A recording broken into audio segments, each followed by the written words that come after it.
주 여호와여, 주께서 주의 크심과 주의 권능을 주의 종에게 나타내시기를 시작하셨사오니 천지간에 어떤 신이 능히 주께서 행하신 일, 곧 주의 큰 능력으로 행하신 일같이 행할 수 있으리까? 그는 그렇게 친밀한 하나님이지만 하나님께 나아가면서 기도는 어떻게 시작이 됩니까? 하나님에 대한 찬양으로 시작이 되는 것이죠. 하나님이 누구신지를 찬양하는 것으로 기도가 시작이 됩니다. 하나님 같은 분이 어디 계십니까? 하나님 어떻게 이런 일을 행하실 수 있습니까? 이 땅에 도대체 누가 이런 일을 행하실 수 있습니까? 누가 이스라엘 백성들에게 홍해를 건너게 하십니까? 누가 이 200만 백성들에게 만나와 메추라기를 먹입니까? 누가 이런 수많은 백성들의 불평에도 불구하고 하나님 여기까지 인도하실 수 있습니까? 그런 하나님에 대한 절절한 감사와 찬양이 터져 나오는 것이죠.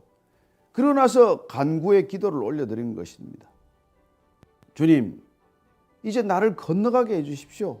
요단 저쪽 있는 저 아름다운 땅, 저 아름다운 산, 헐몬산이나 그 보면 얼마나 아름다웠겠어요. 그 아무것도 없는 광야, 밋밋한 사막과 광야를 전전하다가 푸르름이 있고 만년설을 이고 있는 산을 보았을 때 오는 그 감개, 무량함이란 이를 상상할 수 없죠. 정말 그 산과 푸르름을 보는 마음이 지극했을 것입니다. 그래서 저기 땅 한번 밟아보게 해주십시오. 저 산 한번 밟아보게 해주십시오. 저 레바논 땅 한번 가보게 해주십시오. 이 간구의 기도를 드린 것이죠. 그러나 왜 그는 그 땅에 못 들어가게 됐습니까? 한 번 더 확인하십시다. 민수기 20장 12절 한 번 더 읽어드릴게요. 여호와께서 모세와 아론에게 이르시되 너희가 나를 믿지 아니하고 이스라엘 자손의 목전에서 내 거룩함을 나타내지 아니한 고로 너희는 이 회중을 내가 그들에게 준 땅으로 인도하여 드리지 못하리라 하시니라. 화를 냈죠. 한번 정말 모세가 불같이 또 화를 낸 것이죠. 그는 사실 화를 내서 분노 때문에 사람을 죽이는 살인의 경력을 가지고 있는 사람이에요. 그러나 정말 40년 동안 주님께서는 그를 가장 낮은 곳으로 인도하셔서 더 낮아질 수 없는 사람으로 빚으셨습니다. 그래야 그는 분노가 다 빠져나간 줄 알았죠. 그러나 또 이스라엘 백성들 앞에서 분노해서 반석을 명하여 물을 내라고 했음에도 불구하고 그 지팡이로 2번 치다가 하나님한테 그냥 혼나게 걸린 거죠. 하나님께서 딱 그 한 가지 행동을 들어서 너는 들어가지 못한다. 그렇게 말합니다. 하나님이 아주 쌀쌀맞습니까? 하나님이 아주 냉정하십니까? 어떻게 생각하세요? 이 모세의 기도를 그는 한번 잘못했다고 너는 못 들어간다고 했다고 그 말씀을 굳이 지키셔야 합니까? 그래 그때 내가 너한테 한번 호되게 야단치느라고 그랬지만은 그래 한번 땅이나 밟아봐라. 그럴 수 있지 않겠어요? 그러나 하나님께서는 여기까지라는 것입니다. 여러분 하나님은 시간과 장소를 결정하는 분입니다. 그 주권은 하나님께 있습니다. 하나님은 우리의 생명의 시간과 생명이 걸어가야 할 장소를 지정해 두셨습니다. 우리 삶의 경계가 있다는 것이죠. 그리고 우리 소명도 지경이 있고 한계가 있습니다. 너는 여기까지라는 것입니다. 너는 여기까지다. 너는 요단 동편까지다. 그럼 거기까지예요. 더 욕심내봐야 하나님께서 그거 들어주지 않는 게 그 기도에 응답하는 길이요. 그 기도에 응답하지 않는 것이 모세를 사랑하는 하나님의 선하심이라는 것입니다. 하나님은 선하십니다. 어떤 결정이든 선하십니다. 그 하나님의 선하심을 믿지 못하고 하나님의 전능하심을 믿지 못하면 우리가 실족하게 됩니다. 저는 그 하나님 앞에서 우리가 어떤 결정을 내리든 그 결정이 선한 결정이라는 것을 믿음으로 고백하고 찬양할 수 있어야 한다는 것이죠. 모세를 왜 못 들어가게 하셨습니까? 모세가 그 땅에 들어가면 어떻게 될지를 너무 잘 아시기 때문이죠. 우리는 미래를 다 알지 못합니다. 우리는 앞으로 어떤 일이 일어날지 다 알지 못해요. 그러나 하나님은 다 아십니다. 하나님은 미래의 하나님이고 과거의 하나님만이 아닙니다. 현재의 하나님이시고 하나님은 과거, 현재, 미래가 없는 정말 온전한 통시적인 하나님이라는 것을 기억하십시오.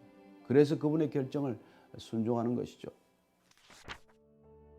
구하옵나니 나를 건너가게 하사 요단 저쪽에 있는 아름다운 땅 아름다운 산 레바논을 보게 하옵소서 하되 여호와께서 너희 때문에 내게 진노하사 내 말을 듣지 아니하시고 내게 이르시기를 그만해도 족하니 이 일로 다시 내게 말하지 말라. 하나님께서 그만해도 족하다는 거예요. 이 일로 다시 기도하지 말아라. 다시 나한테 간구하지 말아라. 야, 그만해도 족하다. 여러분, 이게 오늘 우리에게 주시는 말씀이에요. 내 인생 그것으로 족하다. 나의 부르심이 있다면, 내가 내 부르심에 응답했다면 내 인생 그것으로 충분하다는 것입니다. 하나님의 음성을 들으셨습니까? 그것으로 충분합니다. 하나님께서 내가 너를 사랑한다. 그 음성 들으셨습니까? 그것으로 충분합니다. 하나님께서 내가 너를 기뻐한다. 그런 음성 들으셨습니까? 그것으로 충분합니다.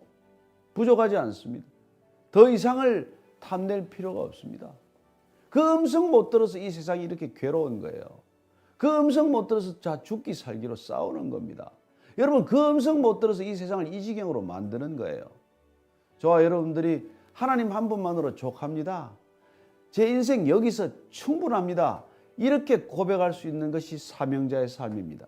내 사명을 이루기 위해서 부족합니다 라고 고백하는 인생이 아니라 주님께서 우리에게 주신 사명으로 우리는 충분합니다. 이게 여러분 사명받은 사람이에요.